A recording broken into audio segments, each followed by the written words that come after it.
Hi everyone, good day and welcome back to our channel, Mergence Garden. So ngayon guys ay nag-aayos ako dito sa garden. Yan, inuunti-unti ko talaga sila guys. At ito yung ginawa ko ngayon. Ayan.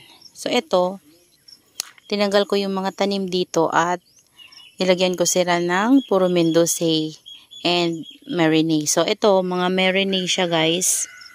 Yan, yung mga Marinee yan na nandyan sa baba. Tapos, nakit ko siya dyan. Sama-sama din sila.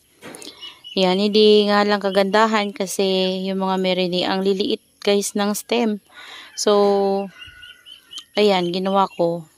Pinutol ko na lang yung iba after kong maitanim dyan sila guys. Tapos, dito mga cuttings. Yan. Tinry ko kasi guys ilagay yung mga Mendoza ko na nandito dati. Kaso ang pangit niya. Tingnan nyo tong unang nalagay ko. Ang pangit niya. So, ang ginawa ko, nanguha ko ng cuttings. Malalaki yung cuttings na nakuha ko, guys. Galing doon sa mga propagation natin before yung mga nakahang. Ayan. Puro Mendoza yan, guys. Lalaki ng heads ng Mendoza natin, no. Ayan. Yung iba naman, hindi kasya kasi, guys. So, nanguha tayo ng cuttings dito sa mga propagations natin. Ayan. Halo-halo kasi to. Ayan sila. So, dyan ko sila naisip ilagay para partner. Tapos nilagay ko itong mga propagations natin dito. O, diba? Ayan. Tapos ito, binaba ko dito. Kasi kanina guys, naisip ko na yung diba, nalaglag yung ating donkey stay dito banda sa area na to. So, ang ginawa ko na lang guys ay kinat ko na lang siya at kumuha ko ng pot na malaki and then tinanim ko sila doon. So, pasensya na guys, maingay kasi gumagawa sa bahay. So, ayan. Ito yung mga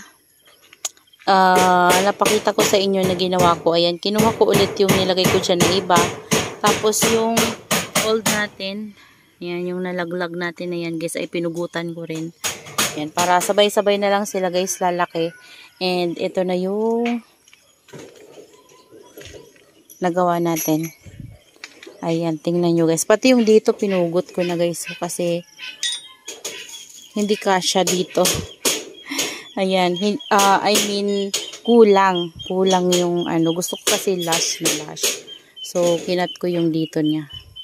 Okay lang naman yun guys. Kasi ano naman yun, mabibibi. Tapos may mga paabang na pababa na siya. So, eto, meron tayong big pot of donkey stay. Yan, punong-puno talaga yan, guys. Tapos, yung mga nakuha natin ng mga nalaglag na leaves ay nilagay ko lang din dyan sa ilalim. O, diba? Ganda niya. Yung dikya na sinasabi ko sa inyo, guys. So, ayan. Ang gulo-gulo. Basta hindi ko na yan, guys, inano. Mailagay ko lang siya, okay na. Ayan, no? Ang laki-laki na nilagay ba? Ito, sobrang laki, oh. Ito guys, meron ako nakuha na baby ng gymno na pinropagate ko to before. Nakalagay siya dun sa pot na yun, no? Yung pot na yun na napropagate natin dati. So, ang ganda guys ng ano niya, oh, ng pattern niya. Tingnan nyo. Ganda ng pattern niya. Liit pa niya pero ganda ng pattern niya. So, naisip kong ilagay siya dito sa small pot. Para kapag lumaki siya, ganda niyan guys. Para siyang pink na may mga lining-lining. Diba? Galing lang yan guys sa mga mother natin na nandiyan. So, maganda yung baby na binigay niya. Maganda yung variegation.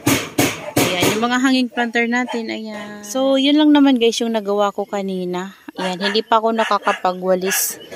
Kasi busy din tayo. Ayan, habang nagluluto ako kanina ay nagtatanim ako.